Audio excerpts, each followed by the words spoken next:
we are back. Dr. Carter Womack, thanks so much for coming in. He is the CEO of Who's Who in Black. Tell us a little bit about the organization before we get into this Women of Excellence. Who's Who in Black was established in 1989. Most people don't know that, so we are plus 30 years old, and we publish publications that celebrate and document and recognize African American achievement. And that is done by nominations. People can self-nominate themselves to be in the book. And then we have a team that will go through all of those nominations and make a decision on who's going to be involved. So we make sure that our brand presence continues to stay strong. And we do a number of other activities within the community year-round so that we are connected in the community and people know that we are that kind of organization. And so Who's Who in Black Columbus, you are announcing your first ever Women of Excellence celebration. Why was this an important next step here?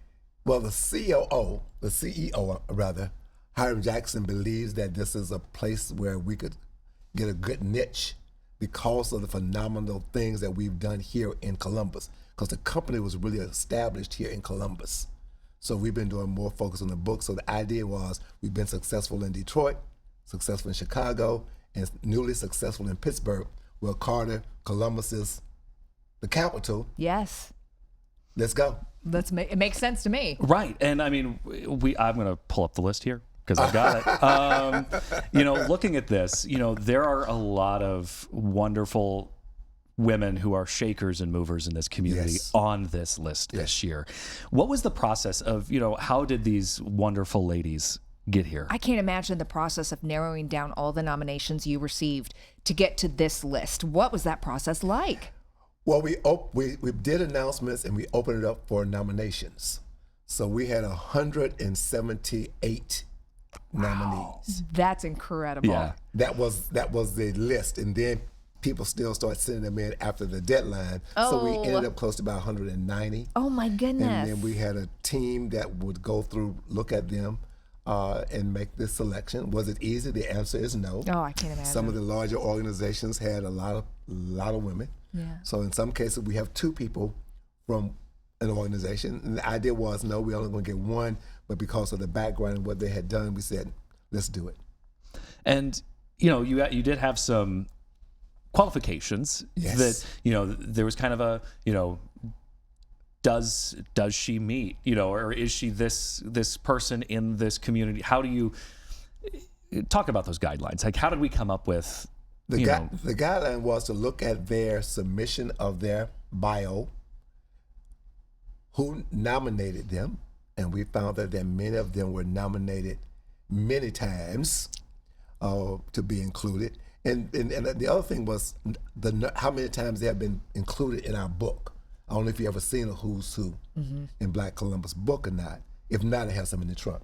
So because Joyce Beatty was the Lifetime Achievement honoree last year. Oh, wow. So we went through that process and read it over. And then we also did a little social media search, and AI helped and gave us some thoughts and ideas on who was, how many people were, blah, blah, blah. So we went through it all. Yeah. It was really difficult, to say the least. When we talk about women of excellence, I mean, they are out there making an impact every single day, not asking for recognition. Why is it important to recognize that impact? Well, with everything that's been going on in the country and all the recent things of women being impacted by layoffs, job employment, all those things, we felt it was definitely necessary for us in Columbus to do this as it relates to, under our tagline, the power of she. So the conversation with what is it about Black women and the power of she. And you start looking at those names, and then you start looking at names that you don't know, you'll be surprised about the work that these women are doing every day for their own livelihood, their support of young people. We got a number of women's organizations that got girls programs that are being honored. We are bringing to this event on the 29th of May 10 high school and college young women that are in a program, and they're going to be there for the first time to network with some of these powerful sisters, as I say it, at this event. And you mentioned that there's a lot of things that go unnoticed. For example, I'll spill it out there.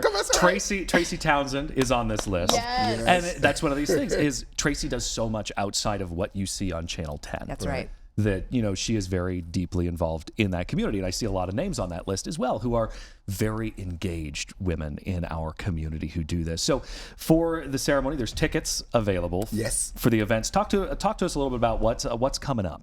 The event is on Friday, the 29th of May. It's going to be hosted at the Hilton Easton. So it's going to start with a private VIP reception for the women and some of our corporate sponsors. And then after that little short VIP reception, all the women will have they will eat together in a private space at the Hilton. So they have their own space, and then all the other guests who bought tickets and tables, they will be eating. And then after the meals are completed, then the women will be escorted, or they will make their own entrance into the ballroom, and then those 50 women will be seated at what we've dubbed as the Queen's tables. Oh, there are 3 Queen tables, that. so the Queen tables will be seated, and then we will start the program. We have some videos, and we'll be recognizing our sponsors and advertisers, and then we'll be recognizing all of the women in a number of ways. We have 5 key awards that we're giving to certain women. I can't tell you who they are, I can't tell you what they are, but they will get special awards and recognized, and then all of them will be presented a phenomenal award that they can display proudly in their homes and places in the family as a legacy. Oh, that's going to be a special event. That's going to be, And I'll put that back up. Once again, this is a QR code that you can get out. You can scan it with your phone. That gives you the link to the tickets and tables for the event. Also, that honoree list is available online by that QR code right there.